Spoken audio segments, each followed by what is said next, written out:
The key question is how effective are these policy measures in shoring up middle-class confidence, which has been broken, which has been shattered. We had Chris Wood of Jefferies saying that, that's a problem.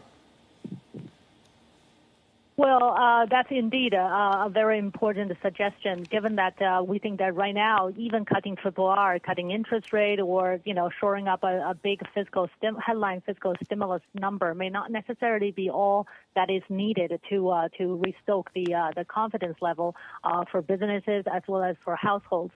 And therefore, we come back to the reopening policy. We think that the COVID policy relaxation would hold the key to China's growth rebound in the next year. But it's very likely that we will see still some turmoil in the near future before actually things would actually stabilize and get better. We're actually expecting things to get better only in the second half of 2023.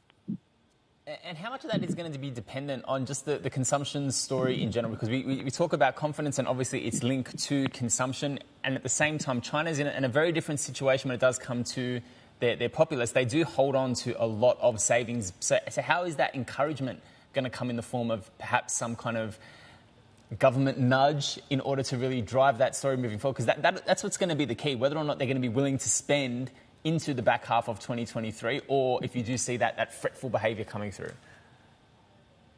Yeah, that's a great question. I think that right now we are seeing the most important thing being hinged on the pace of reopening. How China will reopen, we think that actually borrowing a page from the playbook that Hong Kong used in the first half of 2022 would potentially help.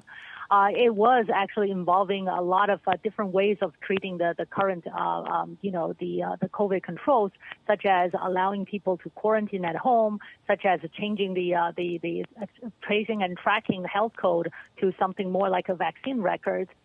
So those are the tips that we got from Hong Kong, Singapore, and elsewhere in East Asia. And we think that could potentially be all used. And if China could potentially, pave the way towards a reopening and normalization of economic activities in the second half of next year, we think that we will see, number one, the household consumer confidence reviving. We saw that right now the consumer confidence level dropping to the all-time low, record low level at about 80 or so. But at the beginning of this year, it was actually 110. So probably by about mid-year next year, if we see the stabilization, we think that, first of all, consumer confidence will rebound. And secondly, it is, as you said, excess savings.